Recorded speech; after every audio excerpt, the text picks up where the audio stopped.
Howdy folks, my name's Shane. Today we're checking out the Marshall MG30GFX amplifier. Let's see how it sounds in the mix.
G'day folks, my name's Shane. You are listening to the Marshall MG30GFX amplifier. This is one of the new amps for 2018. They've had various incarnations of this amp and similar amps over the years, but this particular one, in my opinion, sounds great. It's nice and functional. Let's check the panel out up close. Here's the front of the amp up close. What I really like about this is the fact they've kept it simple. You don't need to download an app for your phone or hook it to the computer to get this thing to work. Everything's just on the front. I really like that approach. No need to go scrolling through stuff to find things. So it's everything that you need is basically on here. So to show you how this works, essentially it's got 4 channels, a clean and a crunch channel here, and 2 different overdrive channels. Now overdrive 2 is kind of like the ultra gain channel on a DSL amp, so it gets really, really heavy. This acts as the clean volume as well as the gain control for the drive channels. Then we have a drive channel volume here, as well as a master volume over here, which controls the overall output of the amp. As you can see, we have a few different effects on the amplifier as well. We'll go through these in more detail in the video, but we also have 2 different types of reverb. We have a studio reverb, which is kind of like a room reverb, and a spring reverb. So we'll go through that as well. It's just a really functional amp. Now, say you set up any of the channels in particular, you can hit store and it will save that channel.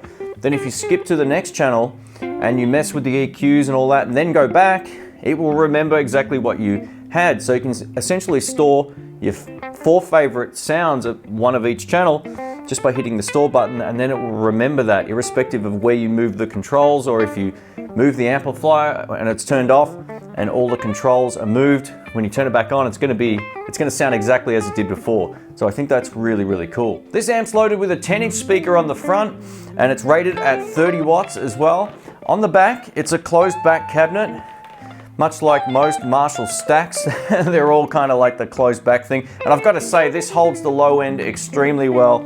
I didn't hear any buzzing or rattling when I shot this video, so I think it's pretty cool. A huge thanks to Sky Music for letting me borrow this. If you live in Australia, check them out. All the links will be on screen and in the description below. All right, let's get into it.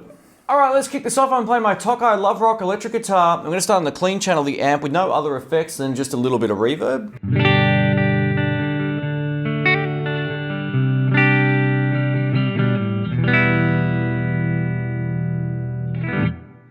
That's the studio reverb. Let's take a listen to the spring.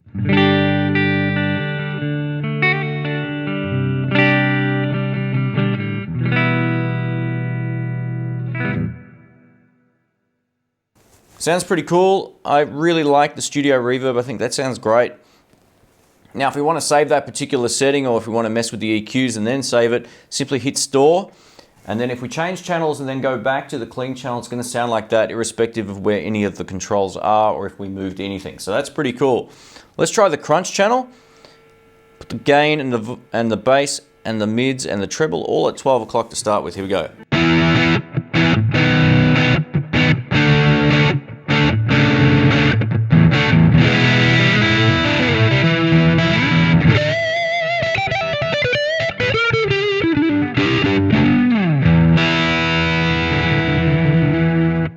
Let's crank up the drive.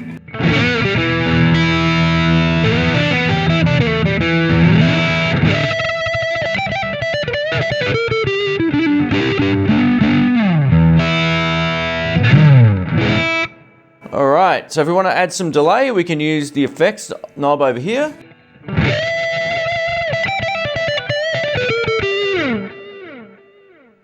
We can also tap tempo.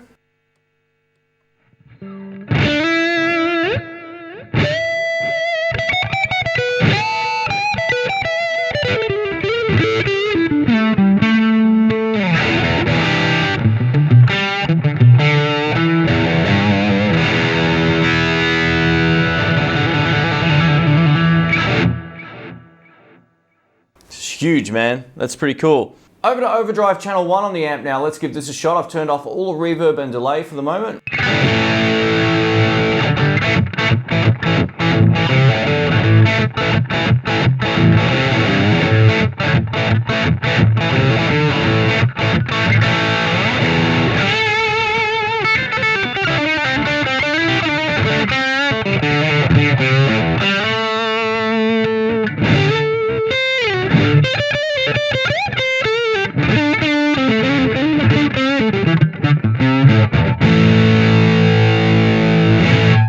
Yeah, let's try that with some reverb.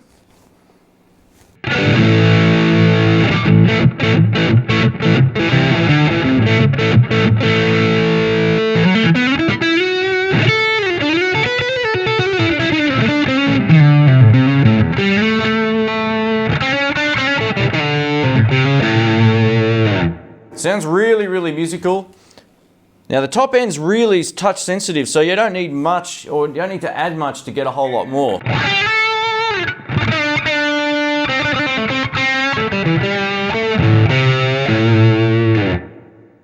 Sounds really cool. Now over to Overdrive 2 on the amplifier now. This is the equivalent of kind of like the ultra gain setting on the DSL amp, so it goes really, really heavy. We'll start on neck pickup.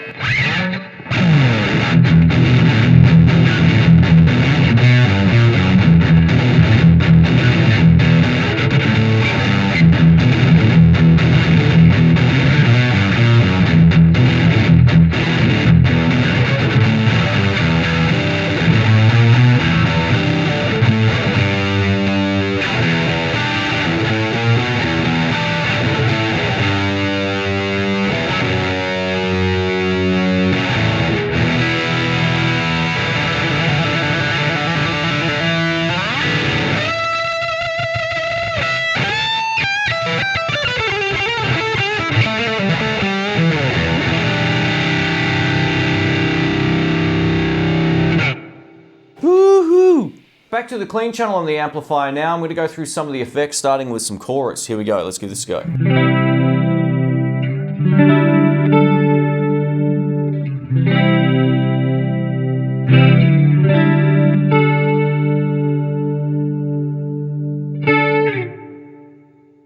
All right. Let's try some phaser.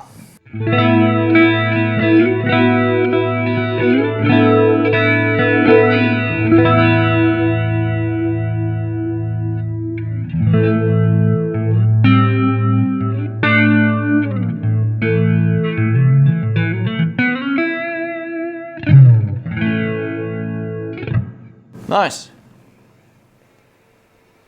Over to some flanger.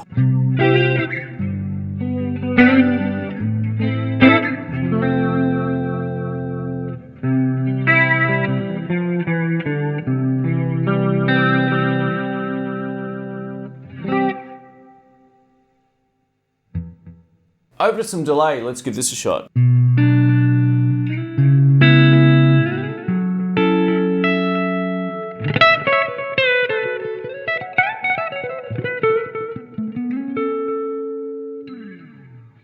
Nice.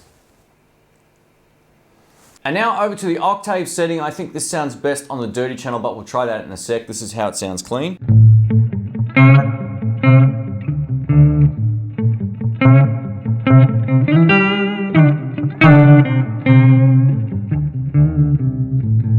Seems to track pretty well.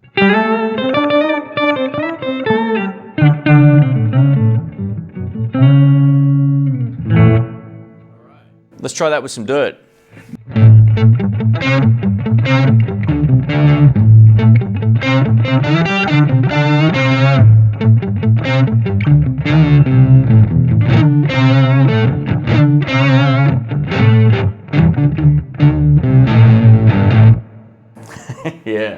Thanks for watching, guys. My name's Shane. If you have any comments or questions, leave them below and I'll get back to you as soon as I can. So what do I think about this? Its pros are as obvious as night and day. I love the fact there's no actual menus and stuff you've got to scroll through and hidden stuff and any of that. Everything's on the front. You don't need a phone to connect to it. You don't need to hook it up to a computer. Everything that you could need is on the front, and you can save each channel's sound. I think that's great. So once you have the 4 channels the way you like it, you can simply switch between them and get those kind of sounds. Now, I didn't have the foot switch. I don't know if this actually comes with the foot switch from off the top of my head either, but it is foot switch compatible. So if you set it up the way that you want it, you can switch between the channels that way, and it will make it a lot easier than going over to the amp. But as a home practice amp, this is really, really cool. One of the cool things about it too is it's actually pretty loud for a small amp. Given the size of the speaker, I'm kind of surprised how loud this actually was. I didn't feel a need, at least at home, to get the master volume past 12 o'clock. If you want to crank it up, you could definitely do that, but I think it sounds great. It holds the bottom end really well. I don't really see any downsides to this unless you're a huge fan of open back cabs. That's one of those things. Most Marshalls are kind of closed back on the most part, at least their stacks are anyway, and some of their amps, but this particular one's a closed back. But it doesn't seem to rattle or do anything weird with the low end, so it gets a thumbs up from me. A huge thanks again to Sky Music for letting me borrow this. If you live in Australia, go check these out. They're pretty cool. I wouldn't mind one for my house, and I gotta say, I really love the fact that it looks so much like my DSL 40. Just visually, I think it looks great, except it's got the gold trim. So yeah, a cool, fun little amp. I hope you like the tones, and I thought I'd record this with a Rode mic back a little bit from the amp, just so you could hear how it would sound in the room a little bit more than having that close mic sound, which doesn't really give you the best sort of sense of what you'd hear if you were in the room. So thanks again for watching, guys. I'll catch you soon. See ya.